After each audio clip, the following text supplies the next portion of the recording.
Et du coup, Cécile, tu avais un deuxième coup de cœur et je vois sur la couverture que c'est encore une fille. Oui, c'est pour ça que l'enchaînement est parfait. En effet, c'est encore une fille. C'est un très court roman qui s'appelle Caribou Baby de Meg Rossoff et il a été traduit par Clémentine Beauvais, celui-là. C'est aussi un roman à partir de la troisième lycée. Alors, comment vous dire? C'est l'histoire de Jess, on la trouve au premier chapitre quand le roman commence. Elle est à la maternité, elle vient d'accoucher, elle a 17 ans, elle n'avait pas vraiment prévu d'accoucher. Et il se trouve qu'elle est un peu étonnée par son bébé qui s'avère être un caribou. C'est-à-dire que Je veux voir voilà, la tête du père. et ben, le père est parfaitement normal, c'est un humain et donc elle a accouché d'un caribou. Ce qui lui semble parfaitement étonnant. À la fois, elle se dit, «J'avais un truc dans le ventre, c'était bizarre quand même. Mon ventre était beaucoup trop gros», enfin voilà.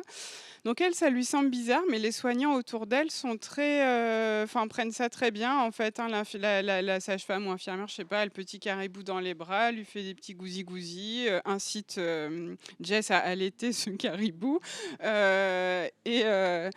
et en fait, ça n'est pas la première fois qu'ils voient ça. Visiblement, ils savent pas trop pourquoi, mais il y a de temps en temps des naissances non humaines. Alors, ils savent pas exactement pourquoi. Et donc, notre Jess va se retrouver avec ce bébé caribou.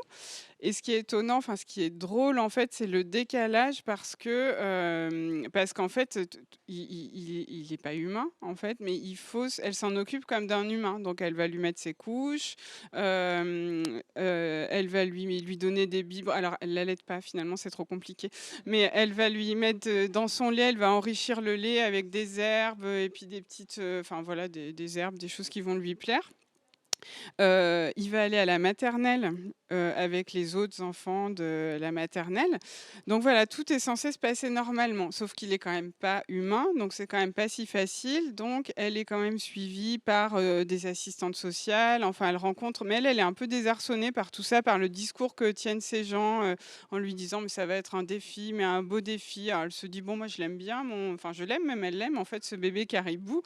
Et puis alors, il y a un moment très drôle, où enfin très drôle. En fait, elle rencontre sa maman, Jess, l'incite à se rapprocher d'une association de parents qui ont des enfants non humains. Donc c'est la PEP, Association des parents d'enfants à écailles, plumes et poils. Et donc elle va, à une réunion de cette association. Elle en part très vite en fait parce qu'elle se dit: «Ils sont tous zinzin là-dedans», en fait, donc elle accroche pas du tout. Et donc voilà, ce qui est drôle dans ce livre, j'ai pas vraiment, ri, mais c'est ce décalage, en fait, qu'il y a entre voilà, son quotidien, enfin ce caribou là, qui est là et qui devrait, vivre comme tout le monde. Enfin, ça semble à la fois normal et pas normal. Et là où c'est drôle, par contre, j'ai ri à la fin, parce que la fin est assez inattendue. Alors, en fait, elle est avec son conjoint. Ils s'occupent tous les 2 de ce caribou, mais ils vont quand même se rendre compte parce que le caribou, il devient ado bien plus vite que les bébés humains. C'est-à-dire qu'à la maternelle, assez vite, il y a un décalage. Déjà, son corps fait c'est-à-dire qu'il fait 80 kilos assez vite. Donc du coup, dans la classe de maternelle, ça pose un petit problème. Donc ils vont se rendre compte qu'en fait, il n'est pas très adapté et ils vont vouloir le ramener, enfin, ils le ramènent, ils partent en avion avec lui. Alors c'est normal aussi qu'un caribou prenne l'avion, hein, voilà. Mais ils partent avec lui au Canada. Leur but, c'est de le laisser dans la forêt. Et voilà. Et je vous dis pas la suite parce que la fin, pour le coup, m'a fait rire. Et donc après, évidemment, beh, tout ça, ça va être un parallèle avec le handicap, en fait, et avec le fait d'avoir un enfant différent. Et ça m'a fait penser à la BD de Fabien Toulmé, c'est Fabien, je crois, oui, «Ce n'est pas toi que j'attendais», où il raconte, l'arrivée dans sa vie de sa petite fille, trisomique. Sauf qu'on est vraiment dans le registre de l'émotion. Enfin, moi, j'avais pleuré à la fin de cette bande dessinée. Mais voilà, c'est la même idée, c'est qu'en fait, on a un être qui arrive dans notre vie, on s'attendait pas à ça. Et puis, elle va être à la fois, complètement enfin, elle aime beaucoup, ce bébé, mais elle va essayer de comprendre comment l'intégrer à la société, et cetera. Donc dans leur association de parents, là, il y a tous ceux qui mais si, bien sûr, ils ont toute une liste. Ah oui, il y a la liste, si, c'est ça qu'il faut que je vous lise. Parce qu'ils ont préparé une liste des choses qui allaient être difficiles pour leurs enfants, en grandissant. Donc il y a des caribous, il y a une autruche, enfin il y a de tout, hein, là-dedans. Et donc il y a une dame qui veut absolument, que son enfant aille en école classique et donc ce qui va être difficile, c'est l'arithmétique, l'attachement aux autres enfants, la chorale, le contrôle émotionnel, les devoirs, le dessin, l'écriture manuelle, la géométrie, la gymnastique, les sports de raquettes, le théâtre et même les visites aux zoos probablement. Voilà. Donc non, c'est assez drôle en fait. J'ai regretté parfois que ça soit pas plus développé parce que c'est vraiment très court et au final Scaribou, il est adolescent en 30 pages là et presque adulte en très peu de pages parce qu'il grandit vite. Donc on le suit mais c'est très furtif en fait. Mais c'est un joli roman et oui, drôle et avec à la fois une petite réflexion, oui, sur le handicap, la différence, voilà. En fait, il faudrait qu'il y ait un tome 2 avec le caribou Oui, devenu adulte et ouais, on qui accouche verrait. d'être humain. Oui, peut-être qu'il pourrait se passer ça, en effet. Est-ce que Catherine, tu voudrais maintenant nous présenter? Faire le pingouin. Ok, eh ben, ça me va. On passe au pingouin.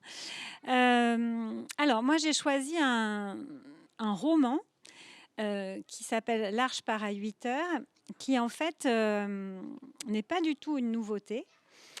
Et le défi ayant été assez important pour trouver des textes avec de l'humour, moi j'ai eu beaucoup de mal dans les récits pour plus grands adolescents et je me suis rappelée de cette pépite que j'avais lue il y a un certain nombre d'années, que j'ai au collège et qui marche très bien avec de jeunes élèves de 6e, 5e, qui est L'Arche part à 8 heures. Et en fait, je l'ai relu et je me suis dit que c'était vraiment toujours aussi bien. Et comme c'est des pingouins, ça n'a pas vieilli, en fait.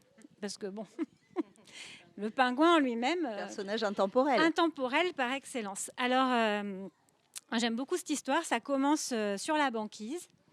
Et il y a 3 pingouins qui discutent, 2 grands et un petit.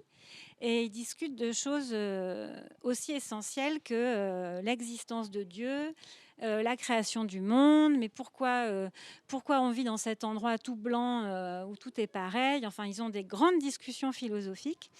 Et bien sûr, ils se disputent. Ils ne sont pas du tout d'accord. Et notamment le petit pingouin, lui, il est persuadé que les 2 grands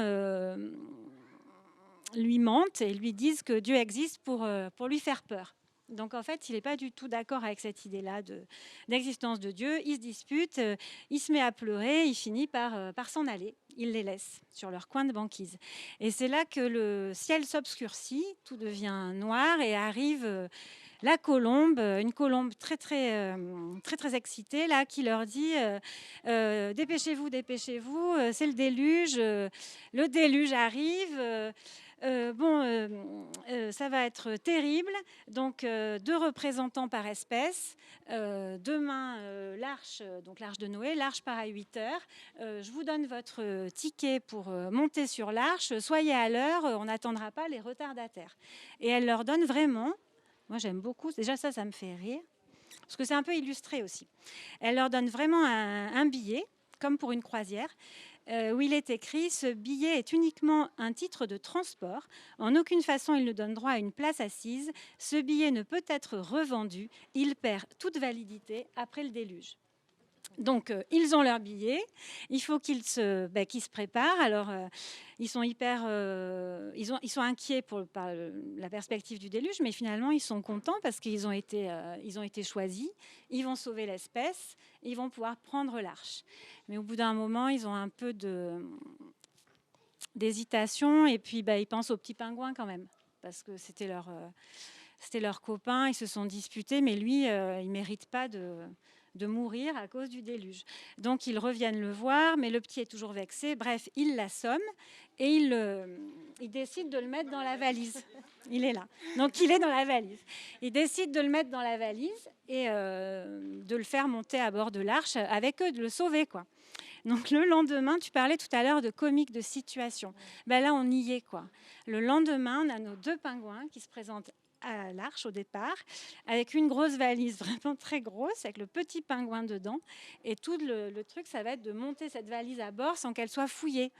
Donc, ils inventent des excuses pas possibles sur le fait qu'ils ont cette grosse valise. Bon, la colombe, elle est débordée, elle passe d'un couple à l'autre, elle n'a pas que ça à faire, mais elle leur dit attention, vous n'avez pas le droit de monter des boissons à bord, j'espère que non, non, non, non, non, non. Bon, et eux, ils essayent de hisser cette grosse valise à bord de l'arche et ils y arrivent. Et alors après, on a une succession de scènes assez drôle, assez savoureuse. À un moment, ils font quand même sortir le petit pingouin parce que voilà, et ils discutent. Et qu'est-ce qu'on fait là? Ça pue, c'est horrible, etc. Et la colombe les entend, donc elle rentre. Alors, il y a un des pingouins qui se recache dans la valise, mais un des grands. Du coup, reste dehors le petit et le grand. Et la colombe leur dit, mais ça va pas. Tout à l'heure, il y avait 2 grands pingouins. Non, non, mais c'est normal, les pingouins rétrécissent, etc. Enfin bon, toute une succession de scènes comme ça, assez drôles. Et là, on les vit, en fait. Alors, il y a des illustrations, mais même sans, je pense la façon dont c'est raconté, on est vraiment dans le comique, pour le coup.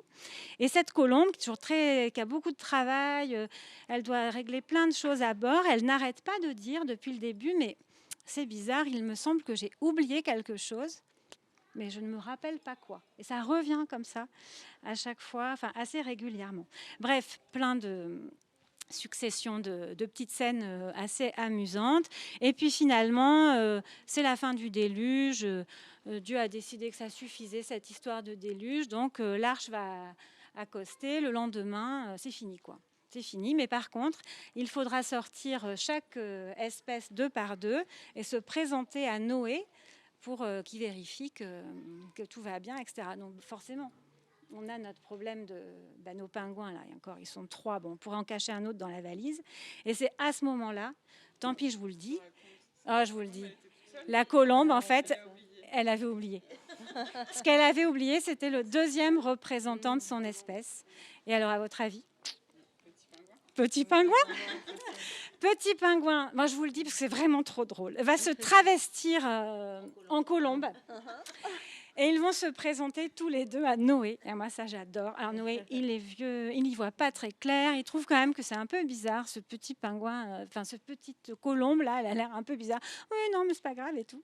Et moi, j'aime beaucoup le dernier paragraphe, je vous le lis, du récit. Depuis ce jour, la colombe et le pingouin sont devenus inséparables. Bien sûr, il arrive que l'un ou l'autre animal prétende que ce n'est absolument pas comme ça que les choses doivent se passer. Les 2 serpents à sonnette, surtout, viennent régulièrement pour affirmer que Dieu n'aurait jamais accepté une telle union. Mais la colombe et le pingouin ne s'en soucient guère, ils ont trouvé l'amour. Et au-delà de l'humour et du récit qui pourrait sembler assez léger, moi je trouve qu'il y a une vraie réflexion pour des jeunes lecteurs sur notre rapport aux autres et en fait sur le rapport aussi à la religion. Et c'est hyper intéressant. C'est un texte qui a une quinzaine d'années et je trouve qu'il n'a pris aucune ride et que même aujourd'hui, il a une résonance toute particulière. Et franchement, moi ça me fait rire. Voilà. Moi, en tout cas, ça m'a bien donné envie de le lire.